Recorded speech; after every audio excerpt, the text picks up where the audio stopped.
Here's Benjamin Hall on the Jaguar system to play Cybermorph. Let's see how those beastly graphics and intricate moves that only come from 64 bits of Mega Power feel. Then, Cybermorph only on Jaguar by Atari. Captured by Jaguar.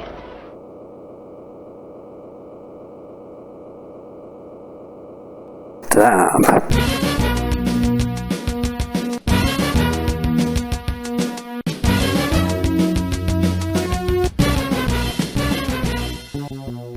Cybermorph is the only real starting point, as it's probably most people's first, if not only, Jaguar game.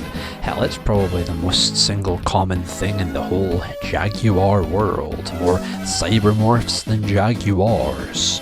To me, Cybermorph represents the Jaguar's reality, its problems, its image to most people, but also what can be favoured as its appeal. So you fly around and collect pods. The compass is very good at showing you where the pods are, so you'll rarely feel lost, despite how similar the areas can look and how often you'll cycle back around the level. Like, are these planets really small, or am I just really huge? Those bastards morphed my cyber again.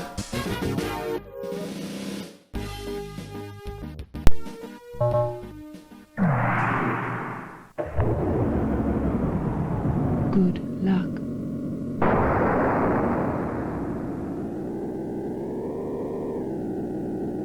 Ouch. Good work.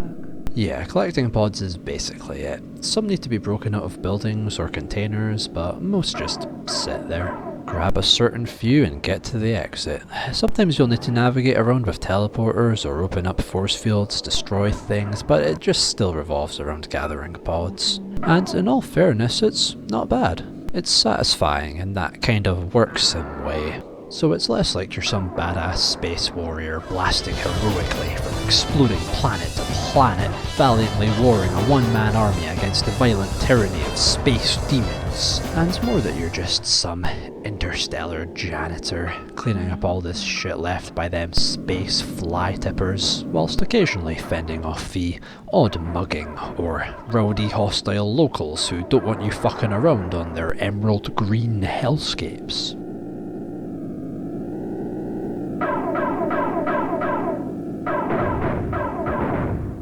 Like I say, it's methodical but quite relaxing, like a light work sim, but could just do with a little more diversity. Maybe missions based on fighting, or flying challenges, or even just surviving a dangerous environment. The controls are fast and floaty in a smooth way that makes you want to pivot around gunfire, but the game just doesn't really give you much need for combat.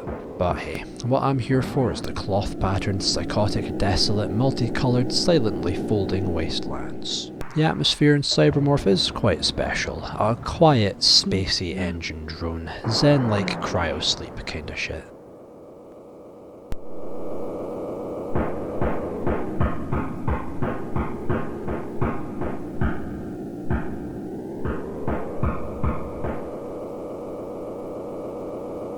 Well done.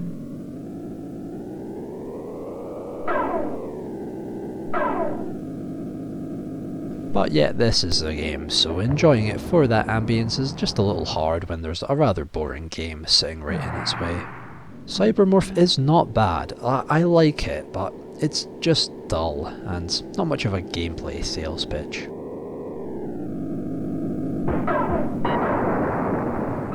These textureless, malted pastel landscapes hold the very core of the Jaguar's feeling of extreme emptiness, going beyond your typical low-poly, uncanny liminal spaces to a minimal poly world of complete lifeless nothingness.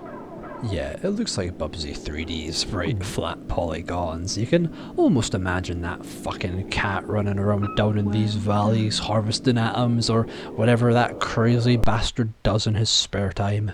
I like the levels with lots of water, or ones like enclosed, towering mountain passageways. Like this level that's basically just a huge enclosed lake is cool. Likewise with all these tall pillars in the water, or obelisk-filled mountain ranges.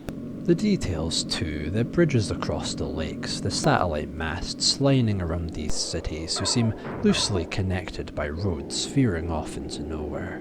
The buildings are these fabric skyscrapers that litter the environment with vague streets and layouts, like a city was once here, but it's now somehow gone, and only its biggest structures remain. The sense of this almost being something understandable is what gives Cybermorph, these Jaguar games, and just really every pre-5th gen 3D game, this otherworldly feel.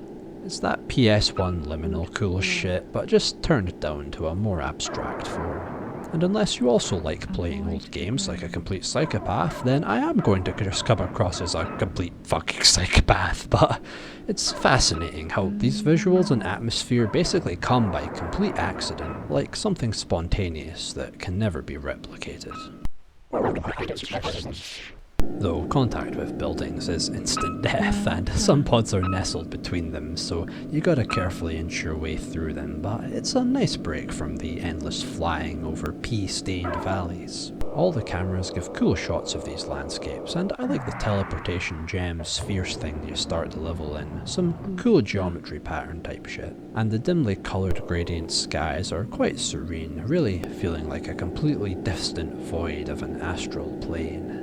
And the sense of speed ambiently drifting over these bleak environments, I like it. I like these purple and lilac planets especially. These high contrast colours make everything artificially vibrant in a way that's quite mesmerising when floating above the lands at such a fast pace. Even just the way your ship smoothly glides up the side of hills as if magnetically repelled. Also, Skylar ain't that annoying. Apparently this is a version difference, as some later releases were on cartridges that saved on storage space, and so she's got less voice lines to cycle through in those builds, but she ain't that repetitive, and the draw distance is good enough that you'd have to be playing pretty carelessly to keep hitting the mountains and triggering her. Nah, Skylar much prefers going on about avoid the ground and ouch, which is pretty funny in that robot voice. The level Hellfire is a badass concept, and then comes a world of this sick metallic black and white look, and only one pod, hidden amongst a block of buildings, apparently holding our military general. See, this is cool.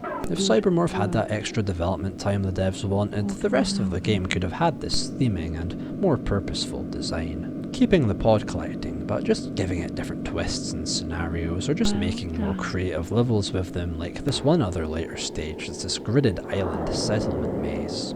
There's cheat codes, but mostly just for these weird bonus stages filled only with power-ups that feel like a test area. Hell, this whole game has some cool test level energy throughout. Yet it still just ends on that good old sweet congratulations. You just saved the Ultraverse. Have a muffin.